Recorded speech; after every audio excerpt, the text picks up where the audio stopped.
आप सभी? उम्मीद करते हैं आप सभी बहुत ही अच्छे होंगे और आपकी तैयारी भी बहुत ही मज़ेदार चल रही होगी। तो जैसा कि एसएससी जीडी का लास्ट डेट आने वाला है और आप सभी लोग से उम्मीद है कि आप सभी लोग अपना फॉर्म ज़रूर फिल कर लिए होंगे।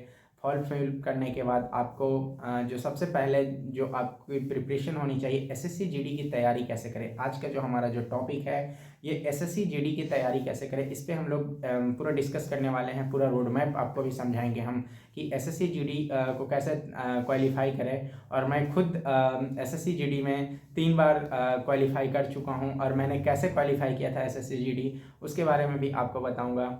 और खुद आज हम आपके लिए मैथ का सीरीज लॉन्च किए हैं और हम पिछले कई वर्षों से मैथ के कोचिंग क्लासों को अटेंड कर रहे हैं, चला रहे हैं, जिससे हम अपना एक्सपीरियंस भी आपके साथ शेयर करेंगे। तो आज हम लोग पूरा एकदम से रोड मैप सीखने वाले हैं कि एसएससी जीडी के एग्ज़ाम को कैसे क्रैक किया जाता है, कैसे एग्जाम्स में हम अच्छे से अच्छे स्कोर को कर पाएंगे। तो देखिए एसएससी जीडी का जो एग्ज़ाम होता है सबसे पहले बेसिक चीज़ों को हम क्लियर कर देते हैं। तो एसएससी जीडी के फॉर्म भरने के लिए सबसे पहले आपकी न्यूनतम एज 18 साल होनी चाहिए और मैक्सिमम एज आपके 23 साल होने चाहिए जनरल वालों के लिए। और एज पर जो इंडियन गवर्नमेंट रूल के हिसाब से जो रिजर्वेशन दिए जाते हैं एज में वो उन सभी पे अप्लीकेबल होंगे। जैसे ओबीसी वालों के लिए 3 साल और एससी एसटी को 5 साल जो एडिशनल दिए जाते हैं वो दिए जाएंगे। अब रह गई बात कि एसएससी जीडी का जो एग्ज़ाम पैटर्न होता है वो कैसे होता है। तो एसएससी जीडी में जो आपका एग्जाम पैटर्न है वो 20-20 करके क्वेश्चन मिलेंगे। टोटल 80 प्रश्न आपको देखने को मिलेंगे और 80 प्रश्न टोटल 160 मार्क्स का होगा, यानी एक प्रश्न आपके 2 अंक के होने वाले हैं।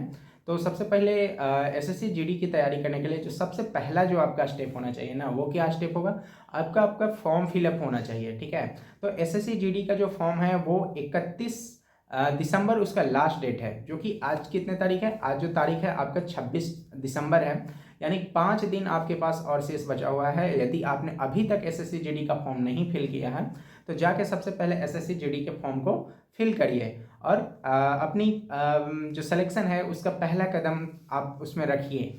जो आपका जो टोटल जो सिलेक्शन होगा वो 4 स्टेप में होने वाला है। पहला स्टेप तो आपका यही होगा कि सबसे पहले आप जाके उस फॉर्म को फिल करिए और उसका जो लास्ट डेट है ना वो भाई वो 31 दिसंबर है। हम फिर से बता रहे हैं 31 दिसंबर है। यदि आपने अभी तक फॉर्म नहीं फिल किया है तो जाके सबसे पहले फॉर्म को फिल कीजिए, क्योंकि 31 दिसंबर के दिन शायद आपका साइट नहीं चले तो फिर आप मत बोलना कि हमें कोई बताया नहीं, हम अफसोस कर रहे हैं, ये वो फलान ठिकान, ये सब बहाने नहीं चलेंगे। सबसे पहले जाके आपको फॉर्म को फिल करना है।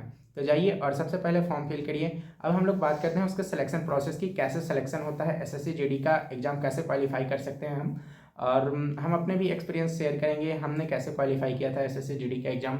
तो आज हम आपको बताएंगे कि जो एसएससी जीडी का जो एग्ज़ाम पैटर्न है उसमें सबसे पहले होता है फॉर्म फिलअप करना आपका, दूसरा फिर आपका रिटेन होगा, तीसरा आपका पीटी और पीएचटी होगा, चौथा आपका मेडिकल होगा, फिर डॉक्यूमेंट वेरिफिकेशन होगा, इसके बाद आपका फाइनल मेरिट आएगा। इसमें भी अलग अलग प्रकार की पोस्टें होते हैं। एसएसएफ की पोस्ट होती है, सीआईएसएफ की पोस्ट होती है आपकी एनआईए की पोस्ट होती है, बीएसएफ की होती है, आईटीबीपी होती है, बहुत सारे इसमें भी कैटेगरी हैं, उनके अलग अलग वैकेंसियाँ होती हैं और अलग अलग बॉर्डर वाइज, जनरल इलाका वाइज, नक्सलाइट इलाका, इस तरीके से इनकी कटअप भी जारी की जाती है। तो ठीक है, कटअप तो हम अपनी तैयारी इस तरीके से करेंगे। हमको ना तो बॉर्डर एरिया से मतलब होना चाहिए, ना ही हमें नक्सलाइट एरिया से, ना ही हमें जनरल। हम एक अपनी तैयारी अगर जनरल मान के आप करेंगे, चाहे तो आप किसी भी वर्ग से आते हो, चाहे आप जनरल हो, ओबीसी हो, एससी हो, एसटी हो या ईडब्ल्यूएस, किसी भी कैटेगरी से अगर आप आते हैं और आप अगर जनरल की कटअप को क्वालिफाई कर रहे हैं तो आपके मेरिट टंगने से कोई नहीं रोक सकता आपको। ये चीज़ आपको भी पता होनी चाहिए। अगर हम एसएससी जीडी की तैयारी की बात करें तो इसका एग्ज़ाम इतना भी टफ नहीं होता कि आप क्लियर नहीं कर सकते हैं, क्योंकि इसमें आपके दो जो आपके सब्जेक्ट होते हैं, एक सब्जेक्ट ऑप्शनल होते हैं, या तो आप इंग्लिश ले लो या तो आप हिंदी ले लो। आप इन दोनों में से जो भी आपके जो अच्छे होंगे उसको आप यहाँ पे इस एग्ज़ाम में चूज कर सकते हो और उसका एग्ज़ाम दे सकते हो। अब हम लोग बात कर ले कि एग्ज़ाम प्रोसेस में मतलब क्वेश्चन कैसे आते हैं। तो देखो इसके क्वेश्चन बहुत ही हार्ड टफ नहीं आते, बहुत ही लूज भी नहीं आते। जो तैयारी करेंगे उनके लिए मतलब नॉर्मल रहेगा, जो तैयारी नहीं करेंगे ऑफिस से बात है कि उनको क्वेश्चंस टफ लगेंगे।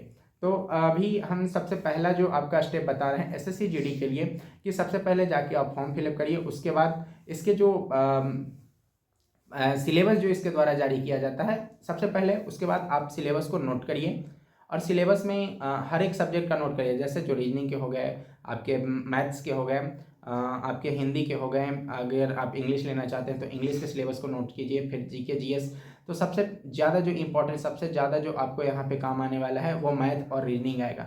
यदि अगर आपका मैथ रीजनिंग पे अच्छा कमांड रहेगा तो आपका हिंदी, आप थोड़ी सी मेहनत करके आप अपने हिंदी को सही कर सकते हैं। और उसके बाद जो जीके जीएस का पोर्शन रह गया, भाई जीके जीएस हर कोई का मतलब उतना अच्छा नहीं होता, बहुत कम ही लोगों का जीके जीएस अच्छा होता है। फिर भी आप उसमें में भी मेहनत करेंगे तो 20 क्वेश्चन में से आप 10, 12, 13 क्वेश्चन आराम से कर लेंगे जीके जीएस के, क्योंकि उसके क्वेश्चन भी इतने भी टफ नहीं आते कि क्लियर नहीं किया जा सकता है। तो सबसे पहले आप अगर फॉर्म फिल कर लिए, उसके बाद आपको क्या करना है, उसके बाद आपको उसका पूरा सिलेबस नोट करना है। और सिलेबस नोट करने के बाद सबसे पहले आपको हम बताएं, हर एक जो उस पर आपने नोटिस किया है उसको प्रॉपर वाइज, ठीक है, प्रॉपर वाइज उस चैप्टर को पढ़िए। आप किसी भी टीचर से पढ़िए, कहीं से भी पढ़िए, लेकिन उसको पढ़िए और उसको हमेशा एक ही टीचर से, जैसे मैथ पढ़ना है तो आप मैथ किसी एक ही टीचर से पढ़िए। 10 टीचर को चुनिएगा तो आप कभी भी सक्सेस नहीं कर पाइएगा, ठीक है। तो एक टीचर को चुनिए, मैथ के लिए एक टीचर, जीएस पढ़ रहे हैं तो किसी एक ही टीचर से, एक ही चैनल से पढ़ाई कीजिए। जीएस के लिए एक चैनल को फॉलो कीजिए। आपको अगर हिंदी फॉलो करना है तो हिंदी के लिए भी किसी एक ही टीचर, एक ही चैनल को फॉलो कीजिए। रीजनिंग के लिए भी किसी एक टीचर, किसी एक चैनल को फॉलो कीजिए। और फॉलो करने के बाद सबसे पहले आप इसका पूरा सिलेबस कंप्लीट कीजिए, ठीक है, पूरा के पूरा सिलेबस कंप्लीट कीजिए। उसके बाद अगर आपको ऐसा लगता है कि आपका सिलेबस का 30% कंप्लीट हो गया है, तो 30% कंप्लीट होने के बाद आप इसमें क्या करें, प्रैक्टिस सेट लगाना शुरू करें। जो प्रीवियस ईयर प्रैक्टिस, 30% से पहले किसी को प्रैक्टिस सेट नहीं लगाना है, वो फालतू का आपका समय बर्बाद होगा, ठीक है। फालतू का समय बर्बाद करना नहीं है यहाँ पे। सबसे पहले 30% सिलेबस को कंप्लीट कीजिए, उसके बाद आप प्रैक्टिस सेट लगाइएगा। पहले प्रैक्टिस सेट लगाइएगा, आपके उसमें से 80 क्वेश्चन में से 20 क्वेश्चन, 25 क्वेश्चन, 30 क्वेश्चन भी सॉल्व हो रहे हैं, आपके लिए बहुत अच्छा है, उतना काफ़ी है आपके लिए। फिर 30% के बाद आपका जो 30% जब आपका सिलेबस कवर होगा तो आप वीक में मात्र उस टाइम 2 ही सेट लगाइएगा, ज़्यादा सेट नहीं लगाना है। ज़्यादा सेट लगा के भी कोई फ़ायदा नहीं होता है और कम सेट लगाने का भी कोई फ़ायदा नहीं होता। वीक में 30% सिलेबस कवर होगा तब आप वीक में 2 सेट लगाइएगा।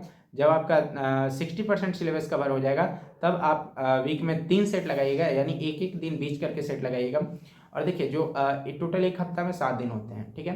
तो 7 दिन पढ़ने का भी एक अलग फार्मूला जो हमारे चैनल पे बताया जाता है कि हम LRP करेंगे। क्या करेंगे, LRP, यानी सबसे पहले हम लर्न करेंगे, फिर उसी चीज़ को हम लोग रिवाइज करेंगे और रिवाइज करने के बाद फिर हम प्रैक्टिस करेंगे, ठीक है। अगर इस फार्मूले को आप अपनाते हैं ना तो आपका एग्जाम 100% क्वालिफाई होंगे, आप एग्जाम में 100% क्वालिफाई होंगे। और जो आपका जो सपना है कि 2026 में वर्दी पहनने का, उस सपने को पूरा कर सकते हैं आप इस फार्मूले को अपने लाइफ में अप्लाई करके, ठीक है। और यहाँ के बाद तैयारी कैसे करें, तो अगर आप मैथ की तैयारी करना चाहते हैं तो आप हमारे चैनल 1 क्लासेस के साथ भी जुड़ सकते हैं, जहाँ पे बेसिक टू एडवांस सीरीज जो लॉन्च किया गया है उसमें हर एक प्रकार के आपको मैथ के क्वेश्चन देखने को मिलेंगे। अभी सिर्फ डिजिटल सम उसमें कंप्लीट हुआ है, डिजिटल सम के लेक्चर वीडियो, 3 लेक्चर वीडियो और एक आपका प्रैक्टिस वीडियो भी कंप्लीट हो चुका है। और ऐसे ही शायद 2 वीडियो और आएंगे जिसमें हम पूरे डिजिटल सम को ख़त्म कर देंगे। उसके बाद हम कोई नेक्स्ट टॉपिक उठाएंगे, शायद नंबर सिस्टम या परसेंटेज या सिंप्लीफिकेशन, LCM HCF कोई भी हो, इनमें से एक नेक्स्ट आपके टॉपिक को लिया जाएगा और वहाँ से उसको भी समाप्त कराया जाएगा। तो आप अगर SSC GD का जो पूरा रोड मैप हम बताएं तो सबसे पहले आपको सिलेबस लिखना है। सिलेबस लिखने के बाद प्रॉपर उसको किसी एक टीचर से, हर एक सब्जेक्ट के लिए किसी एक टीचर को पकड़ना है और उससे उनका पूरा उसे कंप्लीट करना है। उसके बाद आपको जब 30% आपका सिलेबस ख़त्म हो जाए तो 30% सिलेबस ख़त्म होने के बाद आप वीक में मात्र 2 प्रैक्टिस सेट लगाओगे और 2 प्रैक्टिस सेट लगा के आप उसको पूरा प्रैक्टिस सेट कैसे लगाना है इस पर भी हम एक वीडियो लेके आएंगे। कैसे प्रैक्टिस सेट लगाने के बाद उसका एनालिसिस किया जाता है, कैसे हम अपने हर एक पॉइंट को, जो वीक पॉइंट है उसको मजबूत कर सकते हैं, इस पे भी हम वीडियो लाएंगे। और इस तरीके से प्रैक्टिस सेट लगाने के बाद फिर 60% कवर होगा तो आपको वीक में कितने लगाने हैं, 3 लगाने हैं, वीक में 3 लगाने हैं, और 3 लगाने के बाद फिर जैसे ही आपका 80% सिलेबस कवर होगा तो आप हर एक दिन एक एक लगा सकते हैं। उसके बाद जितना आप प्रैक्टिस कीजिएगा उतना ही आपके लिए फ़ायदेमंद होगा, जितना आप प्रैक्टिस कीजिएगा उतना ही आपके हर एक चीज़ का रिवीजन होगा। और सबसे बड़ा चीज़ होता है रिवीजन और प्रैक्टिस ही आपको सिलेक्शन दिलाएगा। अन्यथा कोई फार्मूला नहीं है, कोई शॉर्टकट नहीं है, और शॉर्टकट और ट्रिक्स के पीछे आप बिल्कुल भी ना भागें।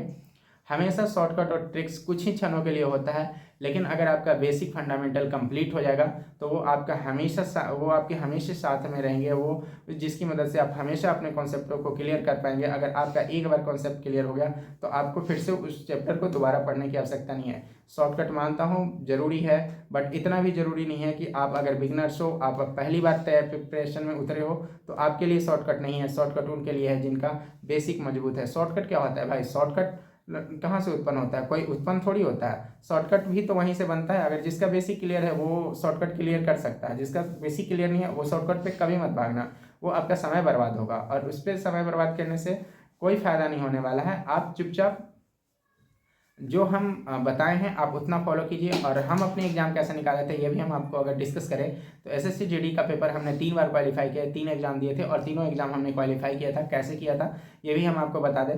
तो हमारा जो फंडा था यही था, एलआरपी का फॉर्मूला। हम सबसे पहले उसको पढ़ते थे, उसके सिलेबस को कंप्लीट कर लेते थे। सिलेबस कंप्लीट करने के बाद फिर उस पर हम उसका रिवीजन करते थे। जो भी हम क्वेश्चन बनाते थे उसका पॉइंट बनाते थे। पॉइंट बनाने के बाद हम बहुत सारे मॉक टेस्ट लगाए थे, बहुत सारे मॉक टेस्ट हम लगाते थे। और मॉक टेस्ट लगाना ही हमारे लिए सबसे फ़ायदेमंद का चीज़ होता है, क्योंकि उसमें आप जितना मॉक टेस्ट लगाओगे ना उतना ही आपके लिए फ़ायदेमंद होगा, क्योंकि उसमें हर एक प्रकार के हर एक चैप्टर से हर एक टाइप का क्वेश्चन आपको देखने को मिलता है। और मॉक टेस्ट कैसे लगाएं इस पर भी हम एक वीडियो लेके आएंगे। तो यहाँ तक वीडियो अच्छा लगे तो वीडियो को लाइक और चैनल को सब्सक्राइब जरूर कर ले, और 1 क्लासेस के साथ जुड़ना ना भूलें, क्योंकि 1 क्लासेस आपके लिए लेके आई है एकदम से बेसिक टू एडवांस सीरीज, जो मैथ का सीरीज लेके आई है वो आपके आगामी जितने भी एग्जाम होने वाले हैं जिसमें मैथ के क्वेश्चन आएंगे उसमें सभी में सहयोगी होंगे। और 1 क्लासेस हमेशा आपके साथ खड़ा रहेगा। 1 क्लासेस हमेशा आपके लिए काम करेगा। और 1 क्लासेस का सिर्फ एक ही मकसद है, मुफ्त शिक्षा और बेहतरीन शिक्षा। ठीक है।